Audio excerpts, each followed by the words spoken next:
कांग्रेस के पूर्व अध्यक्ष और वायनाड से सांसद राहुल गांधी इन दिनों वीडियो सीरीज सत्य का सफर राहुल गांधी के साथ के जरिए देश की चुनौतियों की बात कर रहे हैं। इस सीरीज की तीसरी कड़ी जारी की गई है, जिसमें राहुल गांधी ने प्रधानमंत्री नरेंद्र मोदी पर निशाना साधा। राहुल गांधी ने कहा कि सीएम मोदी 100% अपनी छवि बनाने में जुटे हुए हैं। राहुल ने कहा कि सरकारी एजेंसियां भी इस काम में लगी हैं। उन्होंने कहा कि एक व्यक्ति की छवि देश के विजन का विकल्प नहीं हो सकती है। बता दें कि 17 जुलाई को इस सीरीज के पहले वीडियो में उन्होंने कहा था कि चीन ने सीमा पर अतिक्रमण के लिए यही समय इसलिए चुना क्योंकि प्रधानमंत्री नरेंद्र मोदी की नीतियों ने भारत को कमजोर कर दिया है। राहुल गांधी ने लद्दाख में चीन के साथ हुए संघर्ष पर नरेंद्र मोदी सरकार पर हमला बोला था। राहुल गांधी ने इसके पहले जो वीडियो जारी किया था उसमें उन्होंने समझाया था कि चीन ने हमारी भूमि में घुसपैठ करने के लिए इस समय का चयन क्यों किया। A huge opportunity is being lost. Why? Because we are not thinking long term, because we are not thinking big, and because we are disturbing our internal balance. We are fighting amongst each other. Just look at the politics. All day long, there is no clear-cut vision going forward. And I know that the Prime Minister is an opponent. My responsibility is to question him. My responsibility is to ask questions and put pressure on him so he does his work. His responsibility is to give the vision. It's not there. I can tell you, guaranteed it's not there. And that's why China is in there today. और इस राहुल गांधी के इस तीखे हमले पर बात करने के लिए हमारे साथ जुड़ गए हैं अमीर हैदर जैदी, जो सीपीआई के वरिष्ठ नेता हैं।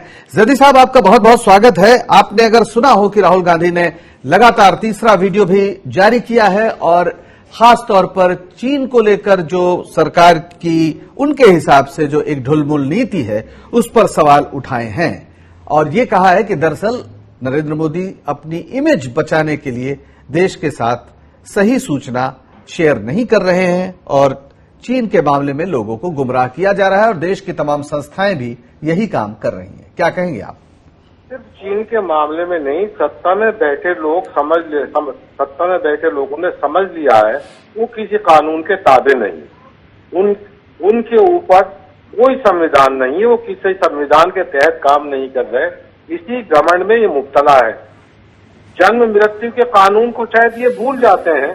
जिस तरह पुरानी जिंदगी से एक नई जिंदगी नमूदार होती है, उसी तरह जालिम निजाम की जगह कानून का निजाम भी कायम होता है और वो होके रहेगा, उसे नहीं रोक सकते। तो जब से ये सत्ता में आए हैं, ये अपने आप को इसी घमंड में ये लोग मुब्तला हैं। विपक्ष अगर कुछ कहता है तो उसे विदेशी एजेंट बता देते हैं, साहब ये तो फला के साथ मिलकर काम कर रहा है। अगर आपका यही नजरिया रहा तो इस देश को बर्बादी के कगार पे तो इन्होंने पहुंचा दिया। अर्थव्यवस्था चौपट है, किसान की हालत बदतर से बदतरीन हो चुकी है। जो मजदूरों का पलायन हुआ है उस पर कोई बात करने को तैयार नहीं है। तो ये सारी चीजें नजर आ रही हैं। अब अगर धार्मिक वो उसकी बात देगा तो उसके अंदर भी सद्भावना नजर नहीं आती। सबका साथ सबका विकास कैसे नजर आता है? ईद के ऊपर सब जगह लॉकडाउन होगा, नमाज सार्वजनिक रूप से नहीं हो सकती है, लेकिन भव्य समारोह करके शिलान्यास अयोध्या में हो सकता है। तो ये सारी चीजें हैं। इन पे अगर विपक्ष सवाल उठाता है तो उसे धार्मिक चश्मा लगा देते हैं या विपक्ष को विदेशी एजेंट बता देते हैं। तो ये पूरा देश देख रहा है।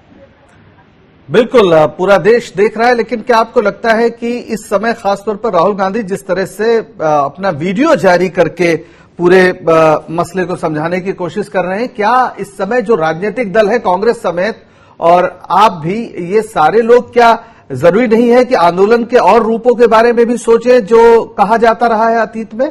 एक संक्षिप्त टिप्पणी लेंगे बस आपसे। सुन लीजिए, एक चीज ये है कि कांग्रेस को कम से कम जो नेता पुत्र हैं उनसे निजात देनी पड़ेगी। कांग्रेस संघर्ष की पार्टी रही है, आंदोलन की पार्टी रही है। ठीक, जब तक काडर बेस्ड कांग्रेस पार्टी नहीं रही है, जब तक आंदोलन नहीं करेगी कांग्रेस पुनर्जीवित नहीं होगी। और जो नेता पुत्र हैं उनसे उन्हें निजात पानी पड़ेगी। नेता पुत्र आंदोलन नहीं करेंगे। ठीक है। अभी बस हम इस पूरे फॉर्म पर आपकी टिप्पणी ले रहे थे। आंदोलन तो आपकी पार्टी को भी करना चाहिए, उससे भी लोग उम्मीद करते हैं। बहरहाल आप करेंगे, शायद कोशिश भी कर रहे हो। चरण सिंह सापरा, आपका बहुत शुक्रिया जैदी साहब। चरण सिंह सापरा, प्रवक्ता कांग्रेस, हमारे साथ जुड़ गए हैं। चरण सिंह जी, राहुल गांधी का नया वीडियो जारी हुआ है। लगातार वो एक के बाद एक वीडियो लाकर सरकार पर सवाल उठा रहे हैं। एक जमाने में ये काम दरअसल देश के मीडिया का था कि वो तमाम प्रश्नों को सामने रखे। क्या आपको लगता है कि मीडिया वो काम नहीं कर रहा है, इसलिए राहुल गांधी देश के रिपोर्टर इन चीफ बने हुए हैं? देखिए, श्री राहुल गांधी जी विपक्ष प्रमुख पार्टी के नेता हैं, वो अपनी जवाबदारी निभा रहे हैं। अब मोदी जी जो है वो 3M पर रिलाय कर रहे हैं, मनी, मीडिया और मसल पावर। ये सारे देश ने देखा है। ये 3 जरिए से वो बरकरार और अपनी इमेज में बरकरार रहना चाहते हैं। यानी देश से भी बड़ा उन्होंने अपना पर्सनल इमेज को प्राथमिकता दिया है। इसीलिए श्री राहुल गांधी जी बार बार चेता रहे हैं कि देश के मेन मुद्दे हैं कोरोना से लड़ाई, चीन से हमको किस तरह से टैकल करना है वो देखना है, हमें आर्थिक रूप से किस तरह से देश को उभर के आना है ये देखना है, गरीब तबका किस तरह से उभर के आए इसको प्राथमिकता देने की जरूरत है। लेकिन नरेंद्र मोदी जी पर्सनल इमेज को ही बार बार प्राथमिकता देते हैं। इस पर जवाब ले लेते हैं। आप जो बात कह रहे हैं सापरा साहब, इस पे जवाब ले लेते हैं। वैभव अग्रवाल बीजेपी के नेता भी हमारे साथ जुड़ गए हैं, उनसे हम बात कर लेते हैं। वैभव जी, राहुल गांधी ने वीडियो जारी किया है फिर और कहा है कि चीन के मसले पर सरकार सच नहीं बता रही है और सीधे सीधे फोटो ऑफ पीएम कहा है, जिनका काम दरअसल फोटो खिंचाना ही है, लेकिन असलियत इस देश में सामने न आए इसकी पूरी कोशिश की जा रही है। क्या कहेंगे आप? नमस्कार भाई साहब, ऐसा है कि मेरे ख्याल से मुंबई की असलियत तो चरण सिंह जी को पता ही है, घुटनों तक पानी डूबा हुआ है। बट इसमें तो कोई कहने की दो राय नहीं है कि कांग्रेस जिस भी वैभव जी, चीन पे बात हो रही है, चीन पे बात हो रही है, चीन पे बात। मैं आ रहा हूँ। आप लोग सीधी बात पता नहीं क्यों नहीं करना चाहते? मेरे शब्दों का चुनाव केवल और केवल मेरा ही अधिकार है। बिल्कुल है, लेकिन विषय का चुनाव सवाल में तो हमने किया है। उम्मीद है कि आप उसका भी ध्यान रखेंगे। बिल्कुल, आपको मैं निराशा नहीं दूंगा। जी जी, आपका बहुत शुक्रिया। अगर आप विषय पर बात आपको पता है कि मैं आपके साथ बहुत टाइम से डिबेट कर रहा हूँ और चरण सिंह जी के साथ भी करी हुई है मैंने, और मैं भागता नहीं हूँ। मैं जी बिल्कुल बिल्कुल, आप अपना जवाब दें। तो ऐसा है कि कटाक्ष के रूप में अगर देखें तो मैं अपना उत्तर देने से पहले और सफाई देने से पहले, सफाई तो खैर चलो कोई बात नहीं, लेकिन मीडिया का अधिकार है प्रश्न पूछना और अपन उसको एक्सप्लेन करेंगे। लेकिन उससे पहले मैं भूमिका केवल और केवल इतनी बता दूं कि भूमिका में कांग्रेस, जिस भी प्रदेश को कांग्रेस ने हाथ लगाया, चाहे वो देश हो चाहे प्रदेश हो, वहां पे बाढ़ आई है। अब जहां तक राहुल गांधी जी की बात है, ये कहना कि देश की छवि में प्रधानमंत्री अपनी छवि बना रहे हैं और वो फोटो ऑफ प्राइम मिनिस्टर है, मेरे ख्याल से राहुल गांधी जी को इतनी अक्ल नहीं है कि वो 50 की उम्र में ही सटिया गए हैं। अब युवा नेता तो फिर भी है वो, चरण सिंह जी उनसे छोटे हैं, लेकिन मुझे पता नहीं है कि कैसे होता है ये काम। लेकिन देश की छवि, मेरे देश का प्रधानमंत्री है नरेंद्र मोदी, वो चरण सिंह सापरा या राहुल गांधी नहीं है। उनको कौन जानता है देश के बाद, समझ रहे हैं? वो मेरे देश के प्रधानमंत्री हैं, उनकी छवि मेरी छवि है। अरे अभी उन्हें पहले उत्तर देने दीजिए चरण सिंह। ये तो चीन पर तो अभी तक बोले नहीं, एक मिनट चरण सिंह जी, वैभव जी, भूमिका लंबी हो रही है, समय कम होता है, आप जानते हैं टीवी पर।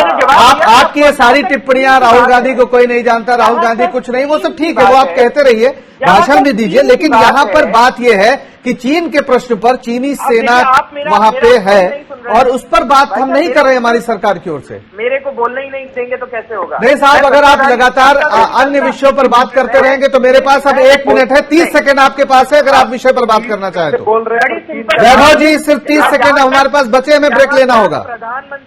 जहां तक प्रधानमंत्री की छवि की बात है, उनकी छवि मेरी छवि और मेरे देश की छवि है, तो उसमें कोई दो राय नहीं है। कोई भी इसको बोलता है बेवकूफी कहलाएगी।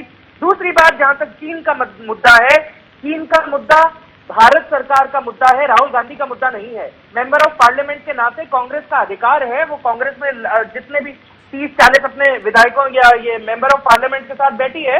अभी सत्र चालू होगा, सत्र में आप प्रश्न पूछिए, आपको कोई रोक नहीं सकता है, आपका अधिकार है। लेकिन वो सत्ताधारी सरकार का अधिकार है।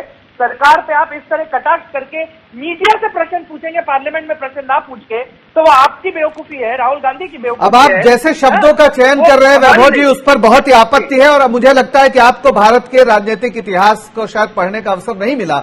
जब 1962 में चीन के साथ विवाद हुआ था तो जनसंघ सड़कों पर जुलूस निकाल रहा था और उस समय कि अटल बिहारी वाजपेयी जी जो नेता थे क्या क्या कहते थे। एक बार प्लीज आप उसको पढ़िए और यह भी जान लीजिए कि एएनआई जिसके जरिए से लगातार कहा जाता था कि चीनी सैनिक वापस चले गए हैं, उसकी ताजा खबर यह है कि 40,000 सैनिक डटे हुए हैं और चीनी सैनिक लद्दाख फ्रंट पे वापस नहीं जा रहे हैं।